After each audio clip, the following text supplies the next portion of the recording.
Hello and welcome to Creating a Family, talk about adoptive, foster, and kinship care. Whether you've been listening here for a while or you're brand new, we want to say welcome and thanks for joining us. I'm Tracy Whitney. I am co-hosting today's conversation about raising terrific kids in a terrifying world with our Executive Director, Dawn Davenport. As many of you have heard by now, Dawn is retiring this year after 18 years as serving as our Executive Director. I'm co-hosting because I'm still learning the ropes of how to take over the hosting position. We're glad you're here and we hope you enjoy this conversation. We're anticipating it to be an excellent one. Thanks, Tracy. Yes, indeed. I am retiring. And while I'm approaching it with some mixed emotions, I am not at all. I have no mixed emotions about turning the hosting job over to Tracy. She's been with us for, is it Tracy, 9 years, 10 years? 9 years now. 9 years. She, in many ways, is the voice of Creating a Family. She has been writing much of our content in our articles. I always say Tracy can't help but connect to people. It is who she is. She is a connector. She is a natural. And I cannot wait to see where she takes the podcast. All right, now enough about me, and now back to the purpose of this show. We're going to be talking with Melinda Wenner Moyer, and she is a contributing editor at Scientific American, a regular contributor to the New York Times, and a former faculty member at New York University's Arthur L. Carter Journalism Institute. Her first book was called How to Raise Kids Who Aren't Assholes, and she writes a Substack at Now What. Her new book is called Hello, Cruel World, Science-Based Strategies for Raising Terrific Kids in Terrifying Times. Welcome, Melinda, to Creating a Family. Thank you so much for having me. I'm so excited to be here. I must say, I love the title of your first book. Certainly one of my goals when I was raising my crew was to not raise an asshole. So there you go. All right. So let's talk. This book spends a lot of time talking about how to cope with the world we're living in now. And today's world does feel more challenging and potentially more terrifying for parents. What are some of the things that contribute to that, do you think? Oh my goodness. How Let us long count do you the want me ways. to talk, right? Yeah. Yeah, exactly. Yeah, okay, name about, just hit the high points. Okay. Yeah. No, I know parental anxiety is really high right now. It's been really high since the pandemic. And I think it feels like there's just a lot of rapid change happening that is affecting both us and our kids. So, digital technology, social media, and all the landscape there changing very rapidly. We have anxiety over climate change. We have concerns about school shootings, other mass shootings, political instability, economic inequality and uncertainty. There's so many things, right? Yeah. Yes. That's yes. a lot so for many parents. things. Parents are juggling a lot, and it is a lot to think about. You hear the saying, parenting is like wearing your heart on the outside of your sleeve everywhere you go. And when you think about it in those terms, there's a lot out there for us to be afraid about. But what do you tend to hear that kids in today's culture are fearful of? Yeah, it's a good question. I wish I had seen good data on this. So a lot of this is sort of what I've been hearing from parents. There's a lot of concerns about academics, like getting into college is a big fear that I actually hear from a lot of kids. They know that it's harder to get into a lot of schools than it used to be. And there's a lot of pressure on them to, get good grades and do all the extracurriculars. So that is, just excelling, I think, is a big concern. I know climate change as well.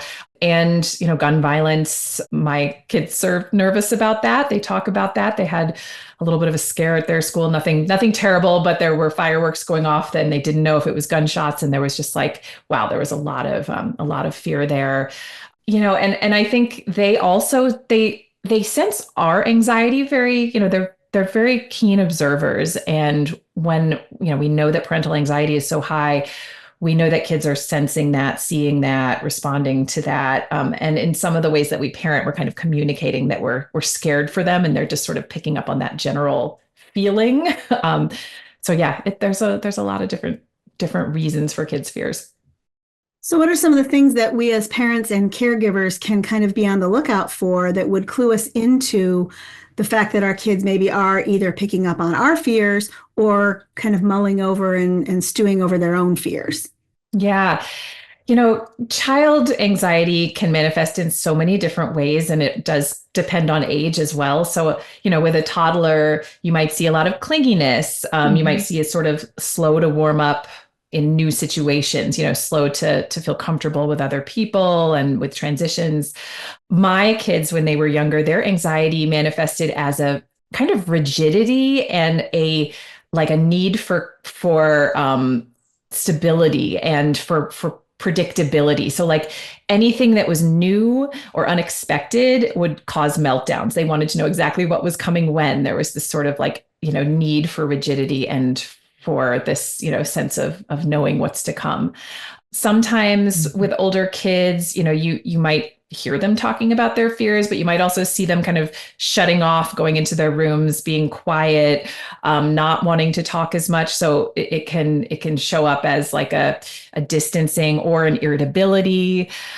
There's a lot of different ways that it's hard to tell. It's hard to tell what's what with kids, right? Because different kids will show things differently. But yeah, there's a lot of ways. And sometimes that fear will look different than anxiety. Right. Very true. The fear and the anxiety will look the same in their outward behavior, but internally, fear and anxiety can be very different for their experience internally. Right. Right. Yeah. It can be hard to pick it all apart. Crack that nut. Yes. I'm glad you talked about how we as parents our fears and legitimate fears. There are things about this world that really are terrifying, and that how our fears are impacting our kids. I was so glad you raised that. So how do we balance protecting our kids from the world, which we want to do? We want our kids to have the proverbial perfect childhood, or at least happy childhood. And we think that we don't want this terrifying world to interfere with that. But how do we balance protecting them from the world with equipping them to handle these hard things? Because the reality is, I don't suspect they're going to go away. Yeah, it's a really hard balance to find. And it does, of course, depend on your family, your child.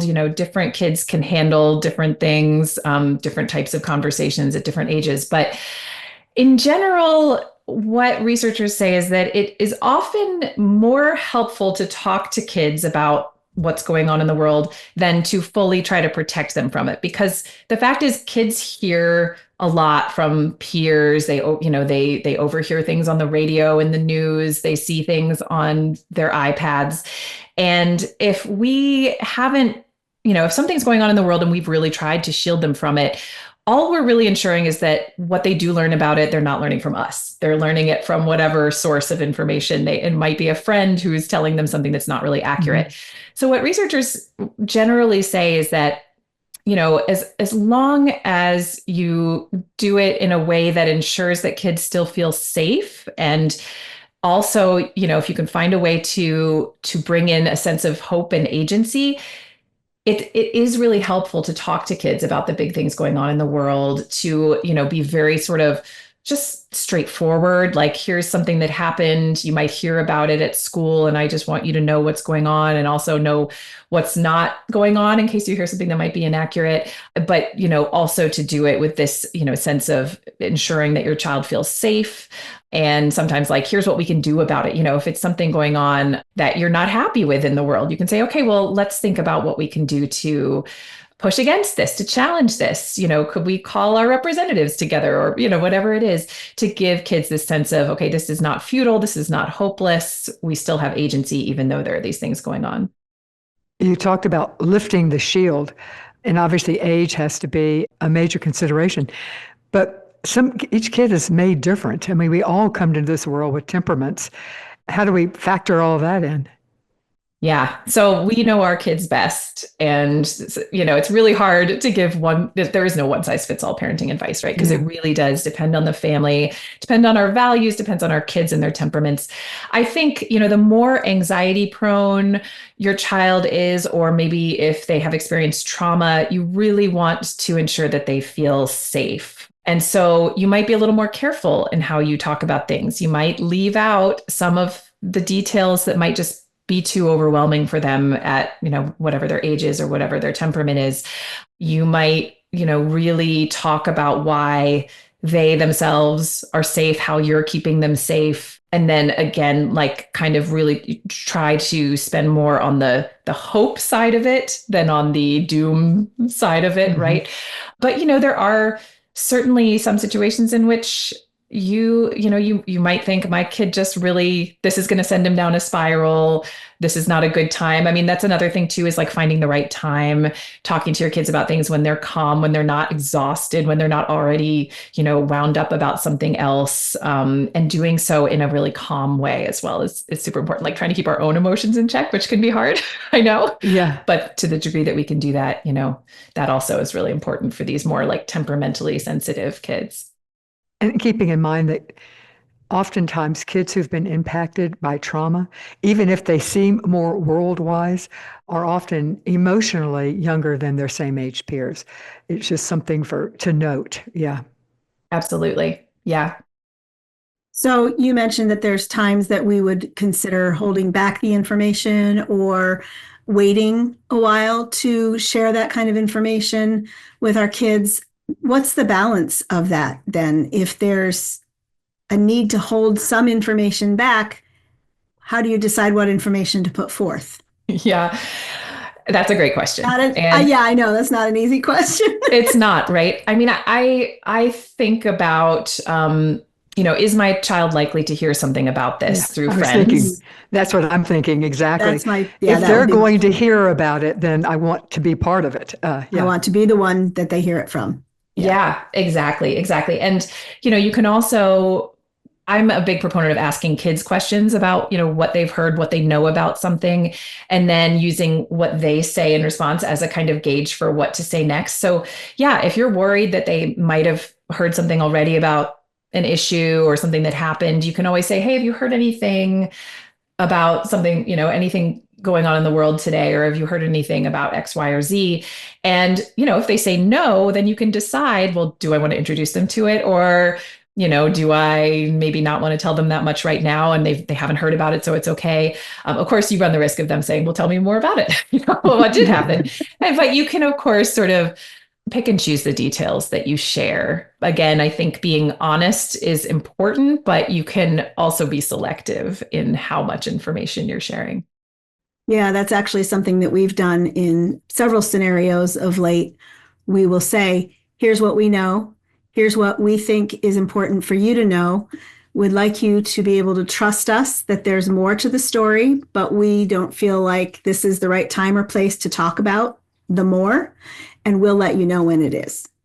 That's great. I love that. That's so simple and so clear and honest. I love that. Yeah. And then also say, if you have more questions, come to me. Because right. I'm going to give you better information. Yes. Sorry to interrupt this awesome conversation, but I just wanted to put a little plug in that if you are enjoying what you're hearing, as much as I'm enjoying what I'm hearing, I would love it if you would come by and leave us a review or a rating wherever you catch your podcasts. These ratings and reviews help us get all of this great kind of content into the hands or the ears of other families who need to be strengthened with this kind of information. Let's go back to the interview now. Okay. In your book, Hello, Cruel World, Science-Based Strategies for Raising Terrific Kids in Terrifying Times, I always include the subtitle because I usually get more out of subtitles than the actual title. Yep. Anyway, in the book, you include a framework for parents to use in figuring all of this out. And you talk about the three pillars, so to speak: coping mechanisms, connecting techniques, and cultivation practices. And this is getting into the practical, which is what I so appreciate about the book, because I'm all about theory is great, but when you're in the trenches and actually parenting, it really helps to have something to fall back on. So this is helpful. So can you take us through each of these three themes: coping mechanisms, connecting techniques, and cultivation practices? First, tell us what you mean by them, and then give us some examples. Let's start with coping mechanism. Yeah. I mean, and just also to give a sort of view from 10,000 feet with the book, I really wanted to focus on what seem like the most crucial skills and characteristics that we can help to foster as parents in our kids so that they can thrive in this world today, in this, complex world. And so, yes. And I thought, well, let's also think about, I have 10 skills, but let's break it down into sort of these three main pillars. So the first one is cope. And this is really about, what can we do as parents to help kids develop the coping skills, the various coping skills that will allow them to manage difficult situations, difficult people for their whole lives. So it's really it's a lot of talking about emotional regulation. How does that develop? What are some other ways in which, kids can find balance in their lives to help them with their mental health and just generally cope with everything that the world throws at them. So that's part one, is cope. Okay, cope. Okay, excellent. Do you have any examples of coping mechanisms that maybe have some really good solid evidence behind them as effective for kids?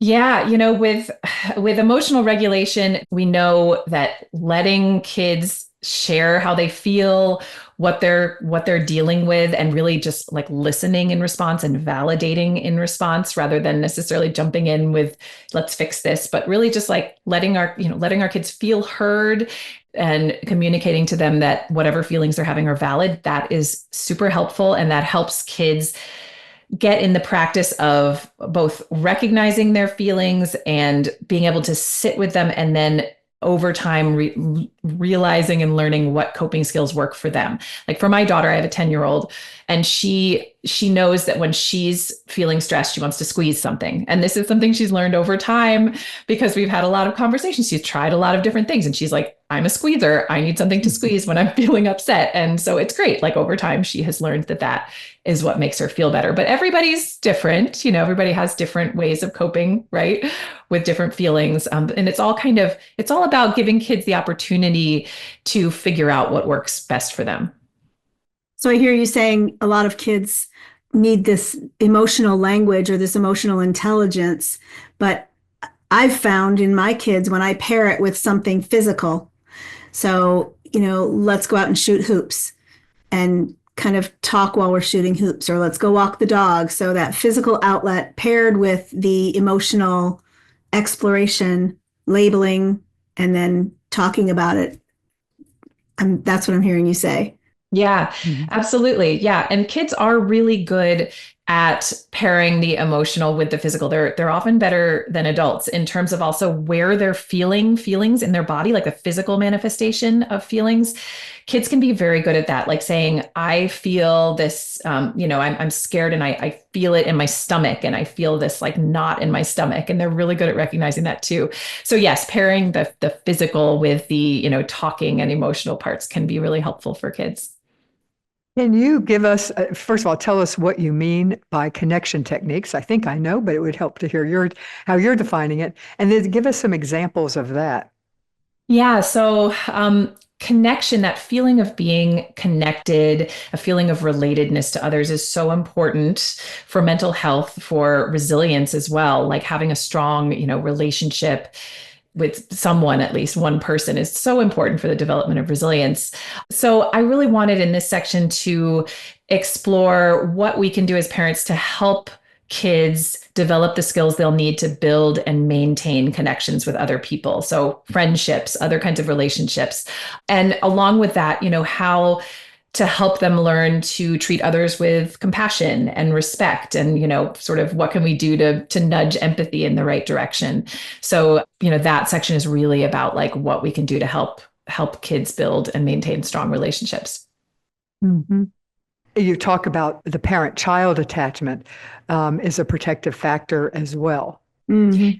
Yes, absolutely. Absolutely. So we know when parents and kids have a strong bond. I mean, it's so powerful for so many reasons. I mean, it helps kids develop better self-esteem. It helps them with emotional regulation. So it's funny. I have these 3 sections of the book, but they're all like interrelated. So we know that connection is also a big part of coping, that, the more connected you are with others, the better you are at coping with things that are difficult. So it's not like these are, silos that don't interact. They are definitely all integrated, but yeah, connection is hugely important. It's something that you talk about that I so appreciate, and we talk about it a lot. And that is the importance of routines and rituals, things like that, that it's such a safety mechanism for many of us, myself included. Yes, routines. Kids love routines. I mean, if you think about life as a kid, you don't have a whole lot of control. You have people telling you what to do all the time, whether teachers or parents. And one way that kids can feel a sense of stability and control is through having a routine, through knowing what's coming next, knowing, I have breakfast with mom every morning and then I get on the school bus, whatever it is. And my kids, especially who were anxiety prone and have always been, they love having a routine. And when we go on vacation, they're like, can we write out a schedule for tomorrow? Which is sometimes challenging because sometimes I don't know what we're doing tomorrow. Right. But they're like, well, at least can we go through, we're going to have breakfast together and then we're going to go do something and then we're going to have lunch. They just like knowing what's coming because it gives them this sense of safety and this sense of, control. Yeah. Absolutely. It's hard as a parent because, and it's especially hard if you yourself are not a routine focused person. I always said that was the gift my first child gave me. Took some of the spontaneity, but I found that I actually thrived with less spontaneity as well. And she certainly did. So she was a gift in many ways. That's really neat. Yeah. We learn so much from our kids, right? Yeah. Growth is painful, but is important. And that was a growth area. Yes. And also something else you talk about, and I love you give some examples, is having fun and being playful as ways to connect with our kids. Yes, play is such a wonderful way to engage with our kids. I talk a lot about play in different ways in the book. I mean, you do, yeah. Yeah, because I think our culture now is sometimes, I mean, we just talked about the value of routine and scheduling, but sometimes overscheduled too, where we're, constantly wanting to put kids in these structured activities that are adult led when they really need a lot of time to sort of explore and play and be playful. And they learn so much through play, whether it's playing with us or playing with other kids, where they have to, do social problem solving and they have to learn to communicate. If you're playing an imaginary game, you really, you have to figure out, how am I going to talk about the rules as a kid with another kid? It's just using all sorts of parts of the brain.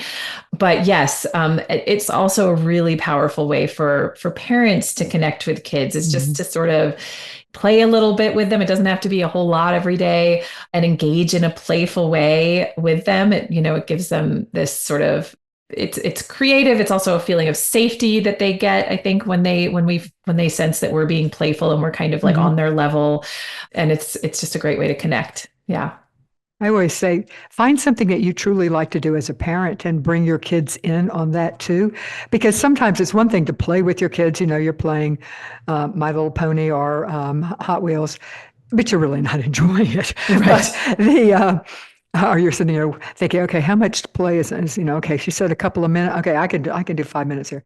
But things that you enjoy doing, maybe you like to jump on the trampoline, or the classic one is game night. At the beginning, you have to give more. You have to, yes, you have to play Candyland, but maybe you can talk them into Chutes and Ladders, which is infinitely better than Candyland, in my opinion.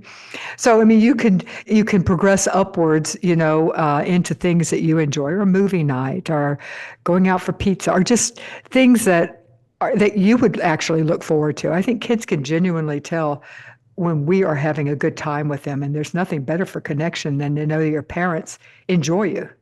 Yes, absolutely. I'll be the first to admit I struggle so much with the fun part. I am constantly walking that balance of structure and routine and how to fit fun into that and just kind of let it go and cut loose and have fun.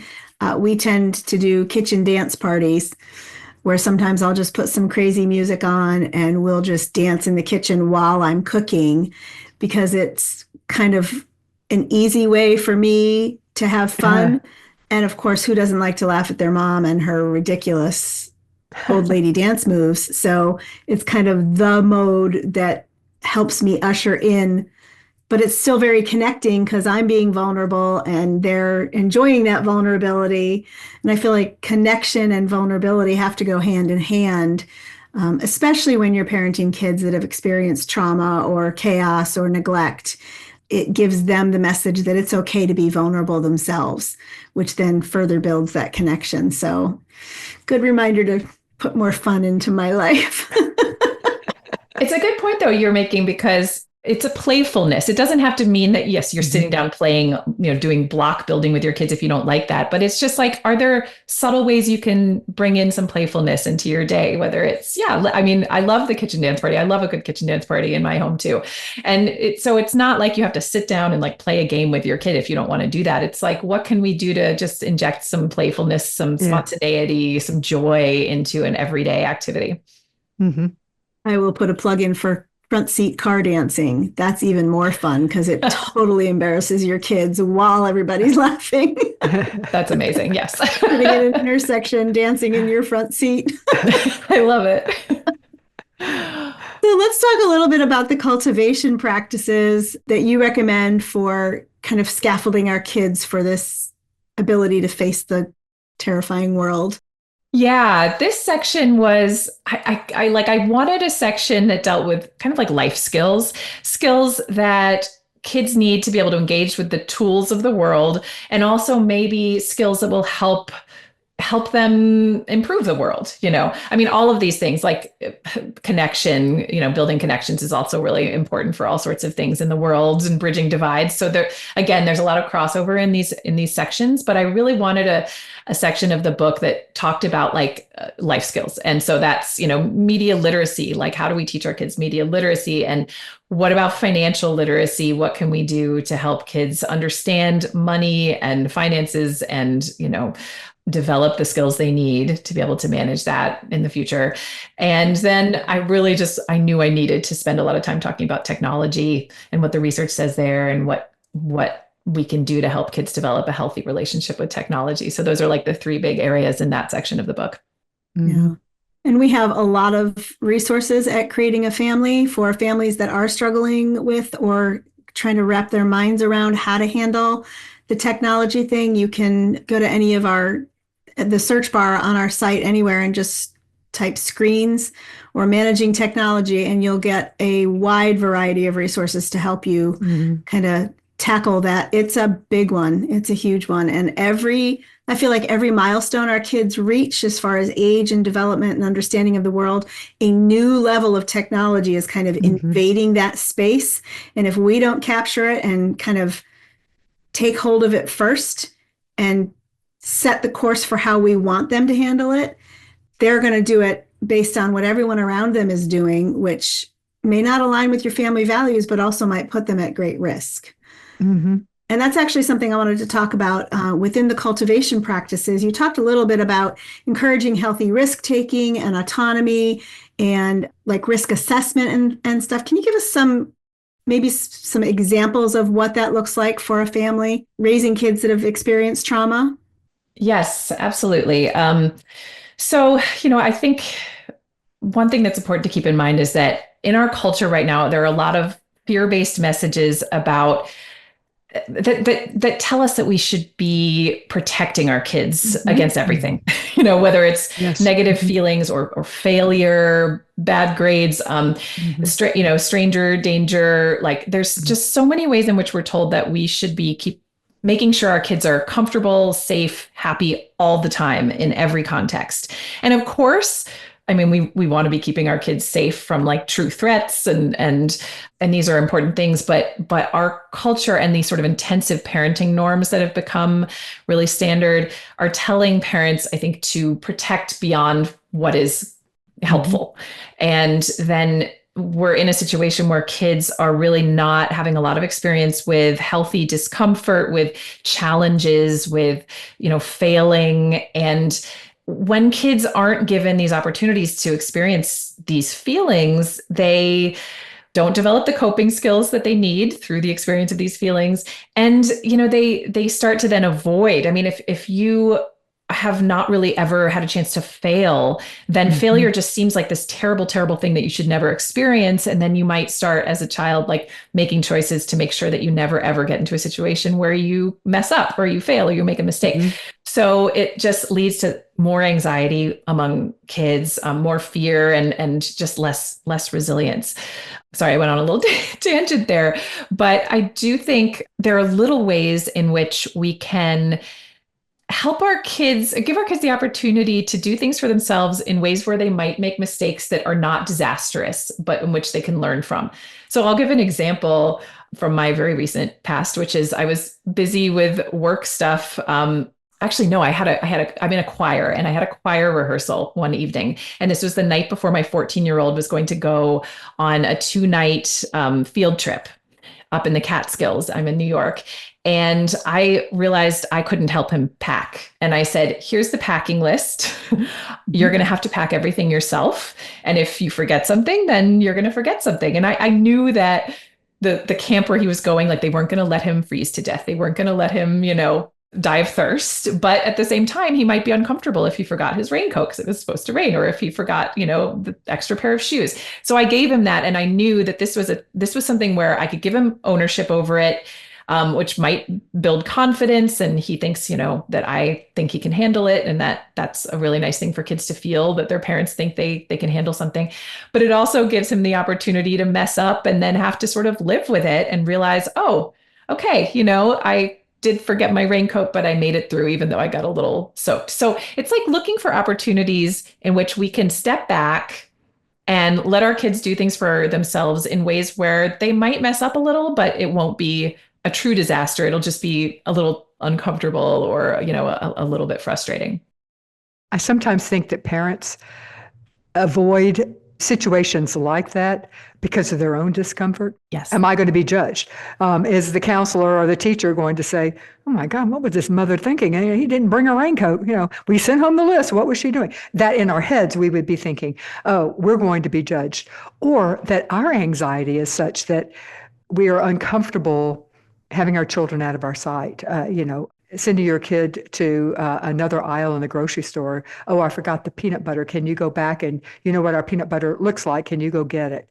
I think that sends a lot of parents into such anxiety. And that goes back to what we were talking about earlier, is recognizing how much of our own anxiety, fear of this terrifying world is interfering with raising capable kids. And ultimately, we want our kids to be empowered to think, I am fine to walk around an aisle that my mom's not on, and I can find our peanut butter. It may be a small thing, but it's something. Right. Yeah. It is hard. And because I think you do worry about being judged, and you do worry about like a worst case scenario. Yes. But then I always think about, well, there's the cost of not letting your kids do these things ever, right? There's a cost there. Like there's a risk there, and we have to weigh the risk of letting them do the thing that makes us nervous against the risk of never letting them do that thing. And then suddenly they're out in the world and they've never gone, they've never figured out how to find peanut butter in a grocery store. Like, do we really want, these are things we want our kids to be able to do. And we want them to feel a little discomfort as they, step away from their parents to go get it. And yeah. So I try to think about like the big picture, like what skills do we want our kids to have down the line? Not just right now, but like, let's think about the big picture here, the future. And what are the costs of not letting them do this thing? Such a great point.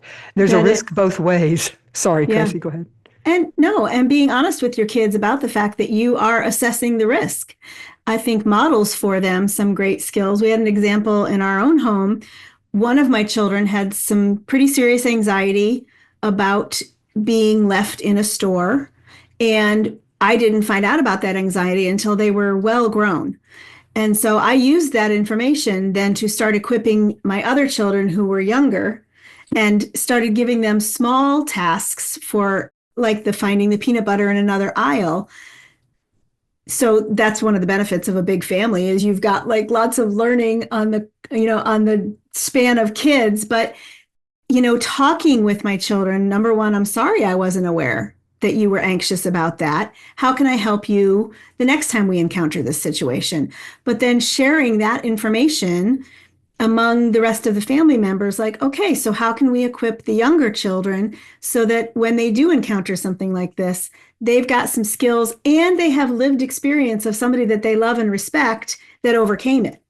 Yeah, that's really powerful. I love that. And I just love in general the idea of like having these conversations with your kids about whatever it is. I mean, I think that's one of the big messages of my book is both like listening to your kids and really listening to them and then just talking about stuff like little mundane things, but things that I mean, the conversations we have with our kids about everyday things communicate our values, communicate so much. And I think the more we talk and the more we listen, the better. Mm-hmm. Absolutely.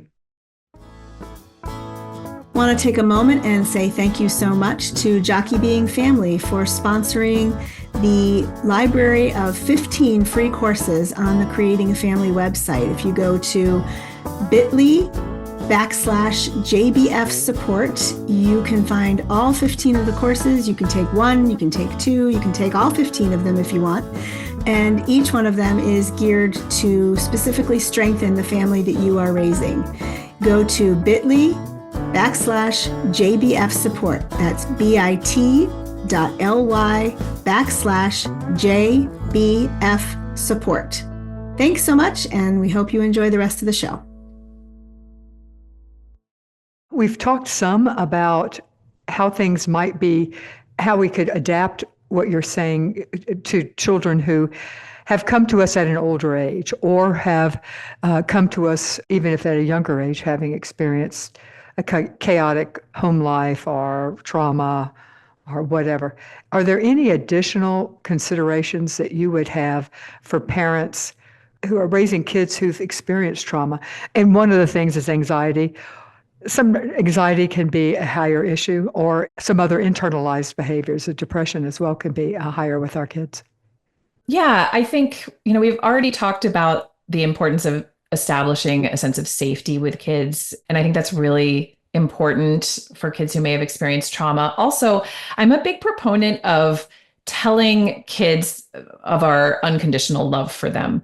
And I think this is really powerful and something that I think sometimes we don't realize that kids interpret sometimes our behaviors as like a form of conditional love. Like if we're emphasizing how important it is for them to achieve something, for instance, kids will sometimes then interpret that as, well, my parents' love for me is conditional upon whether I achieve things and stuff. So I think I'm just a big proponent of like telling your kids every night before they go to bed, I love you so much. I will always love you no matter what, and I think that can help establish this sense of safety and relatedness that can be really powerful. I think also just always thinking of behaviors as maybe a reflection of a skill that hasn't fully developed or an unmet need can be really helpful. So I'm a big proponent of being really curious about the why behind any kind of behavior that you might see that might not make sense to you, and not interpreting it as, oh, my kid's just trying to be a jerk, or trying to break the rules, or not listening on purpose. I think there's a lot of times we want to sort of attribute intention to kids' behaviors that isn't really there. And so I'm always a big proponent of like, what could be causing this, being curious, and maybe then even, especially with kids like school age kids and older, having a conversation with your kids at a neutral time about like, hey, I've noticed when you come home from school that things are really tough and that we get into a lot of fights. And I'm wondering, like, what are you experiencing when you come in from school? How are you feeling? How can I support you? Like having this sort of two-way conversation at a neutral time about whatever you're seeing can be super helpful. That's collaborative problem solving is what I've seen that described as. Yeah. And just like connecting before correcting, I guess, is another way of sort of going about this, like really trying to understand and connect before you try to correct their behavior. Wise words. Yeah, very wise. Can you share some examples of how a parent's approach should evolve over the child's development? not just by age, but by like those skills that we're trying to teach them and how we should be responsive to that? Yeah, absolutely. So, I think with little kids, infants, toddlers, etc., being responsive, being accepting of your kids' feelings to the degree that you can, that's when kids have like the biggest feelings and all the meltdowns. So, it can be really hard when your kid's having a meltdown in the middle of the grocery store, but like just letting it happen, knowing that like this is what kids do and validating their feelings, saying, I can see you're having a really hard time or you're frustrated, you're angry, just really like showing them and labeling their feelings and showing them like you see them, you understand they're having a tough time. Working on, trying to understand what soothes them, what makes them feel better, which helps them over time recognize what coping skills might work well for them. Consistent routines, hugely important for this age, really all ages though, but especially infants, toddlers. Preschool age, I think you can really get into more granularity in building the emotional literacy skills, which is really like getting more granular with how you label feelings and talk about feelings with your kids. This is also an age when they'll start to use an understanding of emotions to understand other people's emotions, which is really important for the development of compassionate and generous behavior. So you want kids to be able to recognize a feeling in someone else and say, oh, that person's feeling sad. What do I like when I'm sad? Oh, I like to be soothed. I'm going to soothe my friend. So it's like that emotional literacy and that emotional labeling really helps kids become, develop their own like empathy and compassion skills. Helping at this age to like push kids a little bit outside their comfort zone, explore the world, and but always be there as the secure base. That's really important as well. Routines, again, important. I'm just going to say that every time. You're preaching to the choir on this one. Right? Yeah, right. Oh my goodness. Yeah, routines. And elementary age. So I have a daughter in elementary school. It's a lot more like social problem solving that I do now, where my daughter will, come to me with something that's going on with her friends. And I try my best to really listen and understand what's going on and be curious. And then if she wants my input, which she doesn't always, to give her, some suggestions or what, and also to really empower her, say, what do you think you should do? Or what do you think you could do to make this better? And helping her really understand the coping skills that are working for her. Like we talk about having stuff to squeeze and bringing, when we go on trips, like make sure you have something with you that you can squeeze if something goes, if you need it. So we do a lot of like that kind of, conversations about what makes her feel better and what gives her a sense of calm. Being curious, asking kids questions, encouraging them to ask kids questions. This is a great time to really foster curiosity in kids through encouraging them to ask all sorts of questions about what they're seeing. I would add in this section here that at this age, this is a great time to start laying the groundwork for helping them advocate for themselves, even to adults or authority figures, especially if you have a child who's kind of prone to anxiety or prone to difficulty in social situations that may feel terrifying to them. Simple things like, your teacher was probably having a really, really rough day when she said that. Or I wonder what might have been going on when your friend's mom yelled that out the window at all the kids playing in the backyard. What else was going on for her? I feel like that kind of adds a layer of protection for our kids when they learn that it's okay to say, hey, that adult didn't do it perfectly or that adult didn't do it well. It's another layer of protection because then they've learned that their voice does matter and that that's an important agency thing, but it's also an important protection thing. Yeah, and it builds theory of mind, which is like the ability to understand that people have different feelings, motives, thoughts than you do, which is really helpful for even grown-ups. Yeah. Yep. Yeah. I was thinking there's a number of grown-ups I think could learn that lesson as well. Yes. Grown-ups have big feelings too. We sure do. Yes. Yes. Yeah. And I mean, and I think also like as a parent, I lose my temper with my kids, like it happens, right? And just like taking ownership of that in front of my kids and explaining, saying, I'm really sorry I yelled at you. I shouldn't have done that. Sometimes I even say like, what could I have done to make myself feel like to calm myself down so I didn't yell at you. And then she's giving me these like emotional regulation suggestions, which is really sweet. I love that. And also just helping that helps our kids understand that everybody makes mistakes and everybody has a bad day. And so there's just like so many lessons in there that kids will learn through understanding that, like, yeah, not everybody has a good day. And that's and that's the way life is. Yeah. And then just that last category of tweens and teens, which is kind of a yeah. continuation of what we were already talking about. Yeah, I think, it's a lot of the same things we've been talking about, but I do think with tweens and teens, they really thrive more with a sense of agency and more independence. And so, one of the things that I talk about, for instance, in my chapter on managing technology is that the research really suggests there's this sort of shift with kids over the age of 8, where it's great to still set rules and have boundaries, but you want to be talking with your tweens and teens about it, and also giving them like a little bit of leeway, like, listen to what they have to say about it. And if they have a really good point about something, like, well, if I don't use this at all, this particular app, then I can't make plans with my friends, actually listening and maybe making adjustments based on what they're saying. So you want them to feel like they are being heard, they are being respected, their needs are being met, that you're not just barking orders at them all the time. So yeah, that's the biggest shift there, is like maintaining a sense of autonomy for your tweens and teens is really, really important. And thinking of ways in which you can do that to give them choices in certain areas so that they feel they have some independence, some control. I would assume at that age, especially as we're moving into the latter teens, having discussions, they're following the news. They're going to hear, there's nothing that they're not going to know about. And having really honest discussions with them about some of these things that are frightening to you. Yes. This is definitely an age where you want to lean into talking about what's going on in the world, talking about the things that they might have heard, whether it's on, their iPads or phones, or whether it's at school from their peers, because they are hearing things, they are seeing things. And so this is the time to be having not just like one conversation about something, but like regular conversations about issues that are important, like really trying to just keep those conversations open.